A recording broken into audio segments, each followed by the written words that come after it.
할렐루야, 반갑습니다. 지난 한 주도 여러분 하나님의 은혜 가운데 복되게 지내시고 오늘도 거룩한 주님의 날을 맞아서 예배를 사모하고 또 은혜를 사모하고 무엇보다 나를 구원하신 하나님 앞에 사랑하는 마음으로 이 예배 자리에 나오신 여러분 모두에게 오늘도 살아계신 하나님의 은혜와 평강이 여러분의 삶과 가정과 또 모든 영역 가운데 함께 하시기를 주님의 이름으로 간절히 축원합니다. 우리 옆에 분과 인사 나누겠습니다. 오늘도 잘 나오셨습니다. 사랑하고 축복합니다. 저는 오늘 봉독한 본문 말씀을 가지고요, 은혜와 용서라는 제목으로 오늘 하나님 말씀을 함께 나누고자 하는데요, 저는 주일마다 마태복음의 말씀을 쭉 나누고 있는데 마태복음의 주제는 하나님 나라입니다. 즉 예수님이 이 땅에 오신 이유가 뭐냐? 우리에게 하나님 나라를 주시기 위해서 오셨다는 거예요. 여러분, 하나님의 나라가 뭡니까? 하나님이 다스리는 나라, 하나님이 통치하는 나라, 하나님이 함께하는 나라 아닙니까? 그럼 하나님이 다스릴 때 우리의 삶은 어떻게 될까요? 바울은 로마서 14장 17절에서 이렇게 가르쳐주고 있습니다. 우리 함께 읽어봅니다. 하나님의 나라는 먹는 것과 마시는 것이 아니요 오직 성령 안에 있는 의와 평강과 희락이니라. 아멘. 하나님의 나라는 먹고 마시는, 즉 이 세상의 변화에 있다는 게 아니에요. 하나님이 나를 다스릴 때 통장의 주머니가 늘어나고 키가 150인 사람이 170 되고 이렇게 외적인 모습의 변화가 아니라 성령의 은혜로 말미암아 내 안에 의와 평강과 희락이 넘치는 거예요. 의는 뭡니까? 하나님의 선하시고 기뻐하시고 온전한 뜻이 무엇인지를 분별하며 하나님이 원하는 삶을 살아간다는 거예요. 또 평강은 뭡니까? 내 안에 있는 두려움과 근심과 걱정이 다 떠나가고 하나님이 주시는 평안, 감사가 내 안에 가득하는 거예요. 또 희락은 뭡니까? 세상이 줄 수 없는 기쁨과 만족이 하나님이 다스릴 때 내 안에 넘쳐난다는 거예요.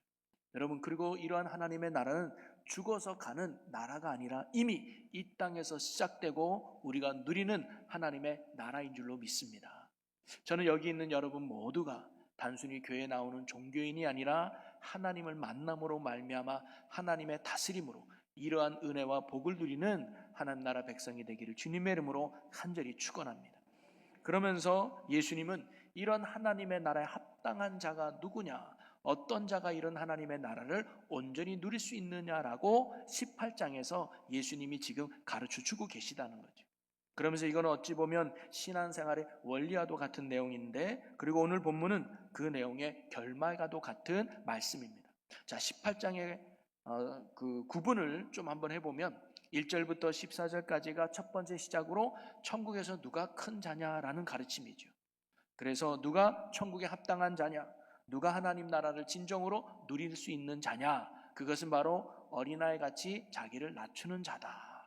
그러면서 하나님 앞에 나의 연약함을 인정하고 오로지 하나님만을 의지하는 자가 하나님과 함께하는 하나님 나라를 누릴 수 있다. 그리고 어린아이 하나를 영접하는 것이 곧 나를 영접하는 것처럼 이 땅에 지극히 작은 자 하나를 소중히 여길 때 하나님 우리와 함께하고 은혜를 베풀어 주신다. 그리고 지난주에 살펴봤던 15장에서 20절까지는 뭡니까? 이렇게 지극히 작은 자 하나라도 잃지 않는 것이 하나님의 뜻이라고 가르쳐주면서 나에게 범죄한 형제가 있다면 그 영혼을 잃어버리지 않도록 사랑으로 권면하며 그와 화목하게 지낼 것을 예수님이 말씀하셨죠. 그리고 오늘 우리가 읽은 본문 말씀은 이어서 이렇게 예수님이 나에게 잘못한 사람이 있다면 그 사람에게 좋은 사랑으로 권면해서 화목하게 지내라는 이 말씀을 듣고 난 후에 베드로가 이렇게 질문하는 거예요. 자, 21절을 한번 같이 보겠습니다. 그때에 베드로가 나와 이르되 주여, 형제가 내게 죄를 범하면 몇 번이나 용서하여 주리이까? 7번까지 하오리이까? 예수님이 형제와 화목하라 이런 말씀을 강조하셨더니 베드로는 그러면 형제를 7번까지 용서해 주면 되겠습니까? 라고 물어본 거예요.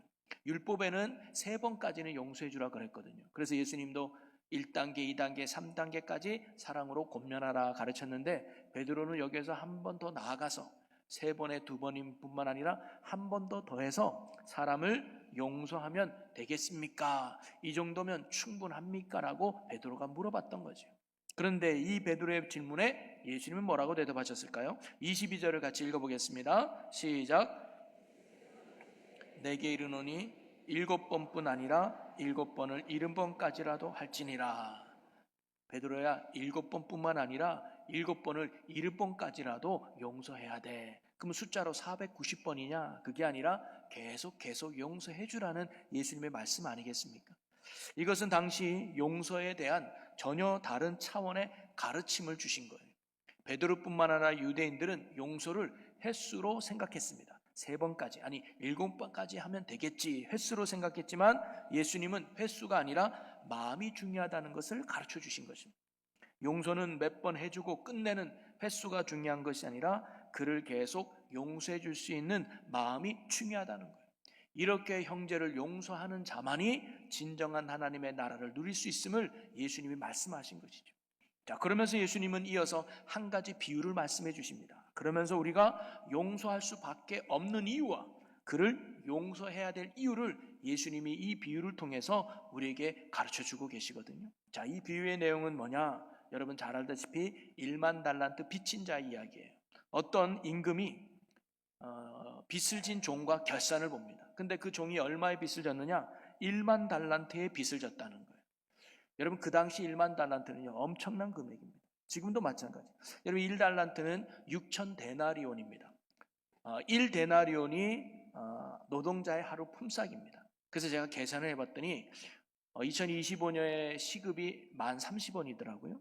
그럼 하루에 8시간 하면 약 8만 원 정도가 하루 품삯이에요. 그러면 8만 원 곱하기 6천일 하면 됩니다. 6천일은요 16년이에요. 그러면 그걸 계산해 보니까 4억 8천만 원 정도가 돼요. 그게 1달란트인데 1만이면 건 거기에 10,000배를 곱하면 돼요. 여러분 4억 8천만 원에 10,000배면 얼마인지 감이 오십니까? 만져봤어야 알죠, 그죠?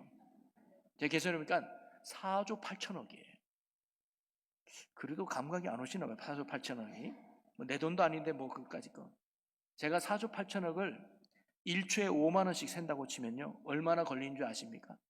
5만 원 세면요. 3년하고도 16일이 걸려요. 밥도 안 먹고 5만 원만 계속 세도 3년 이상 걸리는 어마어마한 돈이 4조 8천억이에요. 이 말은 뭐냐면 그 당시 이 종으로서는 절대로 갚을 수 없는 어마어마한 빚을 졌다는 것을 의미하고 있습니다. 처음엔 주인은요 이 종에게 너 오늘 갚아야 돼. 못 갚으면 네 몸도 팔고 아내도 팔고 네 자녀도 팔고 네가 가진 모든 것을 팔아서 갚아야 돼 라고 이야기했어요. 근데 이 종은요 내 몸을 팔아도 아내를 팔아도 내가 가진 모든 것을 팔아도 이 빚을 갚을 수가 없어요. 결국 나는 뭐예요? 죽어야 되는 거예요. 그러니 이 종이 할 수 있는 건 뭐밖에 없을까요? 주인 앞에 엎드려서 불쌍히 여겨달라고 용서해달라고 간구하는 것밖에 없습니다. 나의 이 빚을 용서해 줄 수 있는 사람은 주인밖에 없었기 때문이죠. 그래서 종은 주인에게 용서해달라고 간청합니다. 그랬더니 임금이 그를 불쌍히 여겨요. 그래서 좋다. 까짓 거 네 1만 달란트 갚을 수도 없고 나는 뭐 있어도 되고 없어도 되니까 그래 네 하나 살린다 치고 내가 없었던 걸로 해줄게 라고 탕감해 준 거예요. 이 종으로서는 얼마나 기쁠까요? 너무 신이 나서 집으로 돌아갑니다. 그런데 예수님의 이야기는 여기서 끝나지 않죠. 종이 가다가 자기에게 얼마 전에 100데나리온을 빚진 동료를 만나게 됩니다. 100데나리온은 환산해 보니까 약 800만 원 정도 되는 돈이에요. 적은 돈은 아니죠. 근데 갑자기 그 사람의 멱살을 잡고 내 돈 갚으라고 이야기해요. 그랬더니 이 동료가 아이고 미안해. 내가 사정이 있어서 지금 갚을 수가 없어. 한번 용서해 주면 안 되겠나? 라고 부탁을 해요. 그랬더니 이 탕감받은 종이 무슨 소리 빚 갚을 때까지 옥에 가 있어 하면서 그를 옥에 가둬버립니다. 이것을 주인의 종이 본 거예요. 그랬더니 자기 주인에게 이야기합니다. 그랬더니 주인이 노발대발해서 방금 탕감받은 종을 빨리 불러와라 그래요. 그래서 그 종이 다시 주인 앞에 섰습니다. 그랬더니 주인이 이렇게 말합니다. 나는 네가 간구하기에 불쌍히 여겨서 네 빚을 탕감해 주었는데 너는 어찌 너에게 빚진 자를 용서해 주지 않았단 말이냐. 괘씸하구나. 당장 이 사람을 옥에 가둬서 빚 갚을 때까지 못 나오게 해라 하면서 그 사람의 졸지에 옥에 갇히는 이야기예요. 여러분 이 비유를 통해서 예수님이 오늘 우리에게 가르쳐 주고자 했던 내용이 뭘까요? 그것은 바로 용서의 비결은 은혜에 있다는 사실을 가르쳐 주시는 겁니다. 그러면서 먼저 저와 여러분이 1만 달란트 빚진 종과 같다는 사실을 알아야 된다는 거예요. 비유에서 어떤 임금은 하나님을 말하는 것이고 1만 달란트 빚진 자는 바로 저와 여러분을 의미할 수 있습니다. 우리도 하나님 앞에서 절대로 갚을 수 없는 빚을 진 사람이 우리들입니다. 어떤 빚을요? 죄의 빚을 졌습니다. 그래서 이 죄의 빚을 갚지 않으면 우리는 지옥 가야 되고 사망에 빠질 수밖에 없어요. 그리고 그 누구도 이 죄의 빚을 갚을 만한 능력이 우리에게는 없다 이 말이죠. 그러면 이처럼 내 힘으로는 절대로 이 빚을 갚을 수 없다는 것을 안다면 우리는 어떻게 해야 될까요? 오늘 이 빚진 종처럼 주인에게 달려가서 그 주인에게 엎드려서 불쌍히 여겨달라고 간청해야 되는 거예요. 오늘 죄인인 우리가, 구원이 필요한 우리가 죄를 없애기 위해서 구원을 받을 유일한 방법은 다름이 아니라 구원자 되시는 예수 그리스도께 나아가 엎드려 간구하는 것뿐인 줄로 믿으시기를 바랍니다. 내 영혼을 불쌍히 여겨달라고, 나를 긍휼히 여겨달라고, 나를 용서해달라고, 그리고 나를 구원해달라고 매달리는 것뿐이라는 거예요. 그리고 이것이 회개인 것입니다. 그래서 주님은 이렇게 주님 앞에 나와 회개하는 자를 용서해 주시는 것이죠. 오늘도 보면 주인은요, 자신의 앞에 나와서 엎드려 간구하는 종을 어떻게 했습니까? 불쌍히 여겨 그 빚을 탕감해 주었다고 합니다. 그를 용서해 주었다는 거예요. 절대로 용서받을 수 없는 종을 이 주인이 참으로 불쌍히 여겨서 그 빚을 탕감해 주었던 거죠. 한마디로 종이 탕감받은 것은, 종이 용서받은 것은 전적인 주인의 은혜 때문이었다는 겁니다. 아무리 종이 강구한들 주인이 안 돼 하면 빚을 못 탕감받는 거예요. 왜 제 빚을 탕감해 주지 않습니까? 라고 따질 수 없는 거죠. 여러분, 오늘 우리도 하나님의 전적인 은혜로 구원받은 자들임을 믿으시기를 바랍니다. 우리가 하나님의 자녀가 된 거, 우리가 죽어도 천국 갈 수 있는 거, 이 땅에 기도하며 응답받을 수 있는 구원받은 그 이유가 우리에게 있는 것이 아니라 전적인 하나님의 은혜 때문이라는 것. 1만 달란트 빚진 종이 자신의 빚을 탕감받기 위해서 한 일은 사실 아무것도 없습니다. 오로지 주인의 은혜 때문에 그 빚을 탕감받은 거예요. 우리도 마찬가지입니다.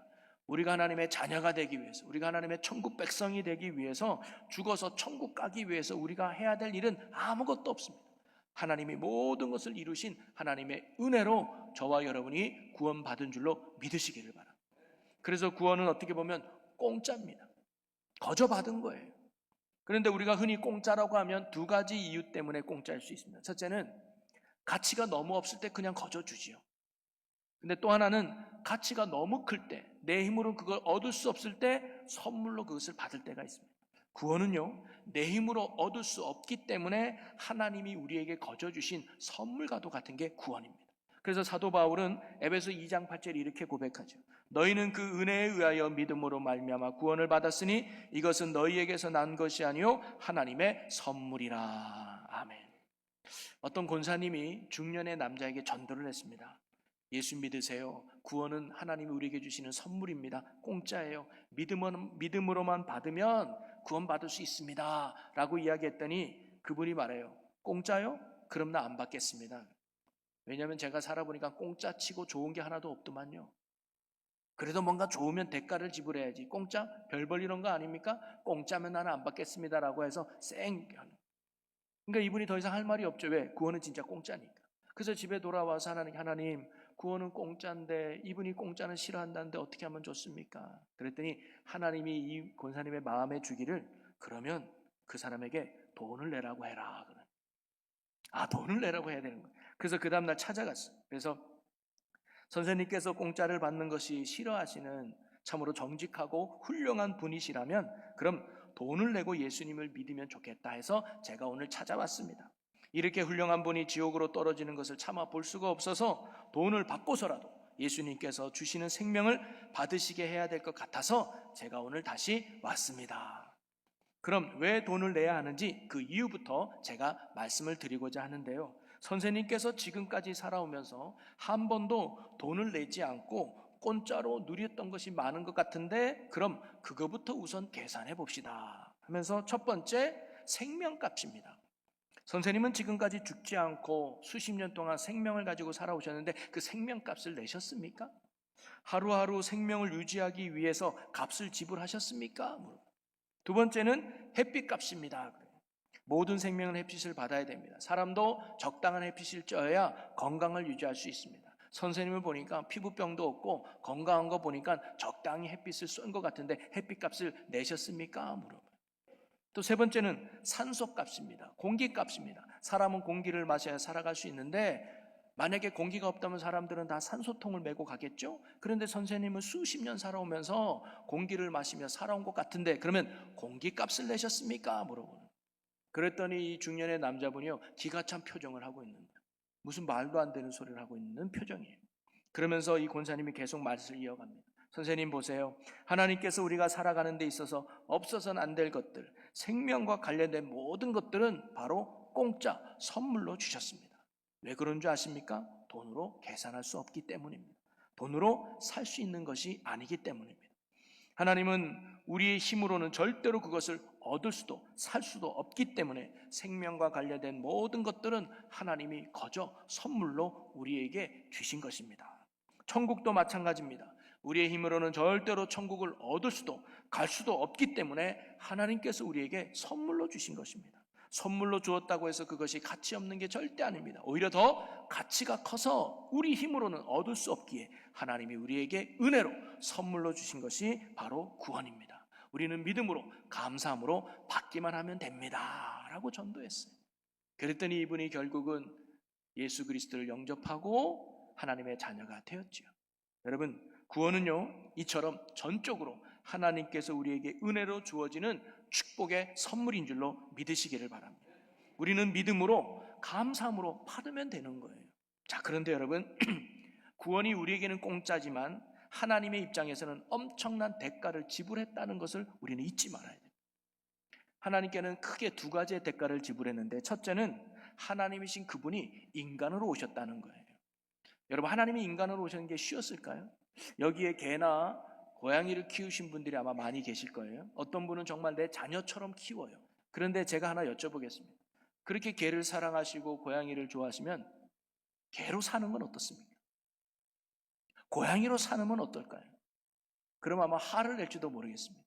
아무리 개를 좋아도 내가 개가 되고 싶지는 않고 고양이가 되고 싶지는 않은 거예요. 그런데 창조주 하나님이 피조물에 불과한 인간의 몸으로 오셨다는 건요, 그거보다 더 심한 거예요. 그럴 이유가 없으신 분이라 이 말이죠. 그렇게 낮고 낮은 때까지 임한 게 하나님의 희생이었습니다. 또 그분은 우리를 위해서 십자가에서 죽으셨습니다. 하나님이신 예수님은 십자가에서 죽으실 이유가 없는 분이었죠. 그런데도 그 고통과 아픔의 십자가를 견디셨습니다. 왜 그랬을까요? 우리의 죄를 용서해 주시기 위해서죠. 그래서 요한일서 1장 7절에는 그 아들 예수의 피가 우리를 모든 죄에서 깨끗하게 하실 것이요, 바로 우리의 죄를 깨끗하게 하기 위해서 예수님이 기꺼이 십자가에 자기의 몸을 희생하신 거예요. 그거 결코 쉬운 게 아닙니다. 그리고 예수님이 이렇게 우리의 죄를 사하주기 위해서 십자가에 죽었던 이유는 우리를 불쌍히 여겨주셨기 때문입니다. 오늘 이 주인이 1만 달란트 빚진 자를 불쌍히 여겨 주었기 때문에 그 빚을 탕감해 주었듯이 예수님이 죄 지은 우리를, 지옥 가는 우리를 불쌍히 여기셨기 때문에 우리의 죄를 대신해서 예수님이 십자가에서 죽어주신 거예요. 나에게는 구원이 공짜지만 하나님의 입장에는 엄청난 대가를 지불한 큰 은혜의 결과가 구원임을 여러분 믿으시기를 바랍니다. 그러기에 여러분, 구원은 결코 싸구리가 아닙니다. 동네 시장에서 무료로 나눠주는 행사품 정도가 결코 아니라는 거예요. 가져도 되고 안 가져도 되고 있어도 되고 없어도 되는 게 절대 아니라는 거예요. 하나님의 크신 사랑과 은혜가 바로 이 구원에 녹아있다는 사실을 우리는 절대 잊어서는 안 된다는 것이죠. 은혜로 구원받았다는 것을 절대로 우리는 가볍게 여겨서는 안 된다는 거예요. 오늘 이 비유에서 가르쳐주는 첫 번째가 그겁니다. 1만 달란트 빚진 자가 탕감받았다는 거, 놀라운 은혜라는 사실을 깨닫게 하는 거예요. 자, 두 번째, 이 비유를 통해서 예수님이 가르쳐주고자 했던 것은 뭐냐면, 우리가 이러한 주님의 크신 은혜와 용서를 받은 자라면 우리도 이웃에게 은혜를 베푸는 자, 즉 용서하는 자가 돼야 된다는 것을 예수님이 가르쳐주시는 말씀입니다. 오늘 주인이 자신에게 1만 달란트 빚진 종을 용서해 주었다가 다시 불러서 그를 옥에 가둔 이유가 무엇이냐? 마태복음 18장 32절과 34절을 우리 한 절씩 교독해 보겠습니다. 이에 주인이 그를 불러다가 말하되, 악한 종아, 내가 빌기에 내가 내 빚을 전부 탕감하여 주었거늘 내가 너를 불쌍히 여김과 같이 너도 내 동료를 불쌍히 여김이 마땅하지 아니하냐 하고. 우리 함께 했습니다. 주인이 노하여 그 빚을 다 갚도록 그를 옥졸들에게 넘기니라. 여러분, 주인이 탕감받은 종을 다시 불러다가 옥에 가던 이유가 뭐예요?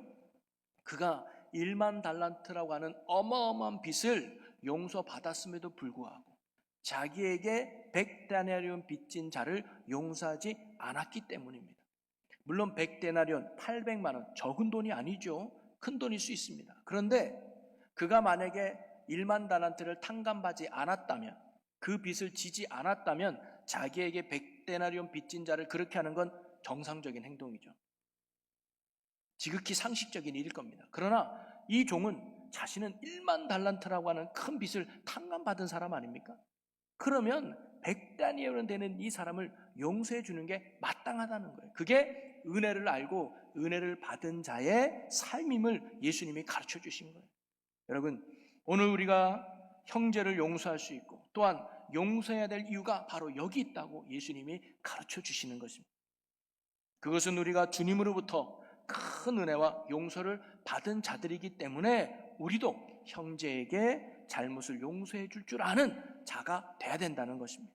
그것이 우리에게 은혜를 베풀어 주신 주님이 원하는 삶의 모습이라는 것이죠. 예수님은 우리가 은혜 받고 은혜를 아는 것에만 머물러 있지 원하지 않고 그 받은 은혜가 헛되지 않도록 살아가기를 원하신다는 것. 그것은 우리가 주님으로 큰 은혜와 용서를 받았듯이 우리도 나에게 잘못한 사람을 용서하는 자가 되라는 말씀입니다. 그것이 진정 주님의 은혜를 받은 자의 삶이요 모습이라는 것이 예수님의 가르침입니다. 그래서 예수님은 결론적으로 35절에 이렇게 말씀하죠. 너희가 각각 마음으로부터 형제를 용서하지 아니하면 나의 하나님 아버지께서도 너희에게 이와 같이 하시리라. 이 주인처럼 우리가 이 땅에서 형제의 잘못을 용서하지 아니하면 우리의 주인 되신 하나님도 우리의 죄를 용서하지 않겠다는 거예요. 예수님의 진정한 용서는 횟수에 있는 것이 아니라 마음으로부터 나오는 진정한 용서인 것입니다. 즉 마음으로 그를 용서하면 횟수는 숫자에 불과하다는 거예요. 490번이 아니라 4,900번도 용서할 수 있다는 거예요. 왜? 이미 근본적인 내 마음이 그를 용서하고 있으니까. 그럼 마음으로부터 용서는 어떻게 되는 거예요? 은혜를 깨달을 때.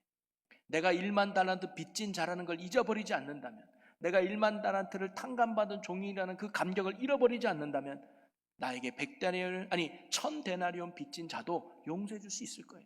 그 은혜를 잊어버리니까, 그 감사를 잃어버리니까 그를 정죄하고 비난하고 용서하지 못했던 거죠. 여러분, 이재철 목사님이라고 계시죠? 아마 아시는 분 많이 있을 거예요. 이분은 집사님으로 계시다가 나중에 신학 가서 목사님이 되셨는데요. 이분이 집사님 때는요, 소위 말하는 나일론 신자였다고 해요. 근데 교회 안에서는 되게 거룩한 성도로 칭찬받았지만 바깥에서는요, 사업한다는 핑계로 술도 먹고 담배도 피고 화투도 치고 나쁜 행동하면서 소위 방탕한 생활을 했던 사람이 바로 이재철 목사님의 집사 때였다고 해요. 근데 아내는 참으로 신실했답니다. 남편밖에 모르고 참 남편을 잘 섬기는. 그래서 하루는 이 아내는 또 성악을 전공했어요. 노래도 잘해요. 그래서 한 번은 친구들이랑 술을 먹고 2차로 노래방을 갔는데 아내를 부른 거예요. 여보, 어디 노래방으로 와. 왜? 와서 노래 좀 불러줘. 송광정에. 그 아내는요, 또 그 말에 순종해가지고 노래 2곡 불러주고 가요. 그만큼 순종적이고 착한 아내였단 말이죠. 또 술을 먹고 새벽 2시, 3시 들어가도 아내가 해장국을 끓여주면서 자기를 잘 보살피는 게 이 아내의 헌신이었습니다. 어느 날도, 그날도 이 목사님이 집사님이 때 새벽 2시까지 술을 먹고 집에 갔는데 그날따라는 초인종을 누르고 싶지 않고 열쇠로 문을 열고 싶더라는 거예요. 그래서 열쇠로 문을 열고 들어갔더니 아내가 자기 책상에서 엎드려 자고 있다라는 거예요. 근데 그 아내 옆에는 공책이 하나 놓여 있는데 물방울이 떨어진 것처럼 축축한 부분도 있어요. 그래서 호기심에 그 공책을 딱 뺏어서 읽어봤는데 거기에는 이런 글이 쓰여져 있었답니다. 나는 오늘도 버스를 타고 수일이 너머로 갔다. 시골길을 하염없이 걸으면서 오늘도 어김없이 죽음을 생각했다. 약을 먹고 죽을까? 아니면 손목을 그어서 죽을까? 그러나 그것은 내가 취할 길이 아니었다. 나는 다시 한 번 더 확인하고 되돌아왔다. 나를 살리기 위해 십자가에서 돌아가신 주님께서 주님의 뜻을 이루기 위해 내게 주신 남편이므로 나는 사랑해야만 한다. 나는 할 수 없지만 주님께서 사랑하라 명령하심으로 나는 사랑해야 한다. 주님 도와주세요. 나의 연약함을 주님께서 잘 아시잖아요. 늘 나를 잘 따르고 이해해주는 순수하고 착한 아내로만 알았던 이 아내였는데 이 글을 보니까 하루에도 몇 번이고 나 때문에 죽음을 생각했다는 이것을 알고 나서 이 목사님은 망치로 뒤통수를 맞은 것처럼 큰 충격에 빠집니다.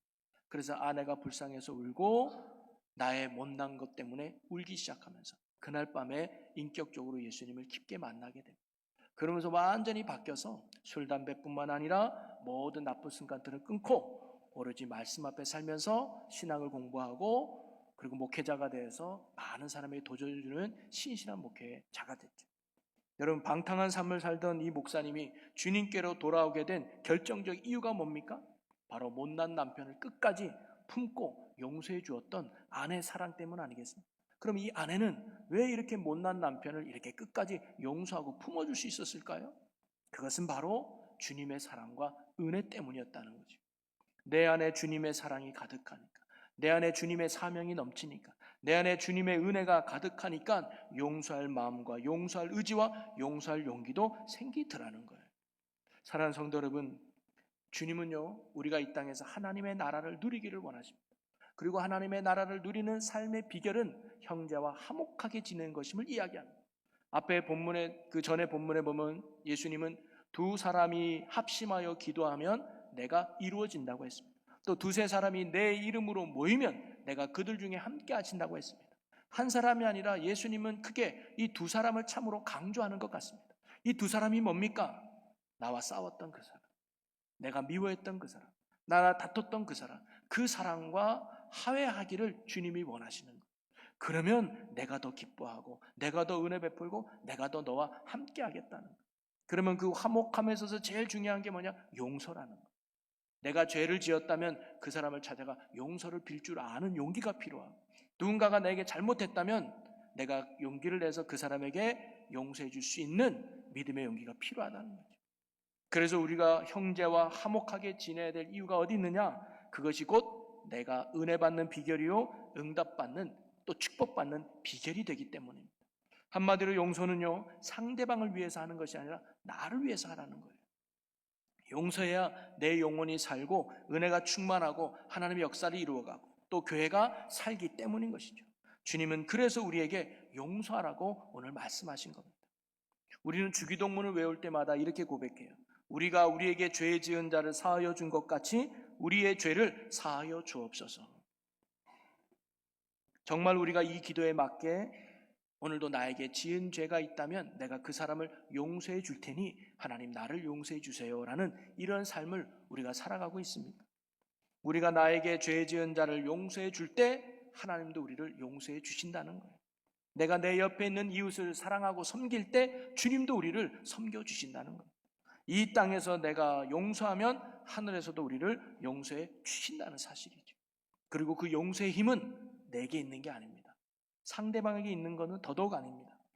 용서는 내 힘으로 하는 것이 아니라 나의 의로움으로 베푸는 선행이 결코 아니라는 겁니다.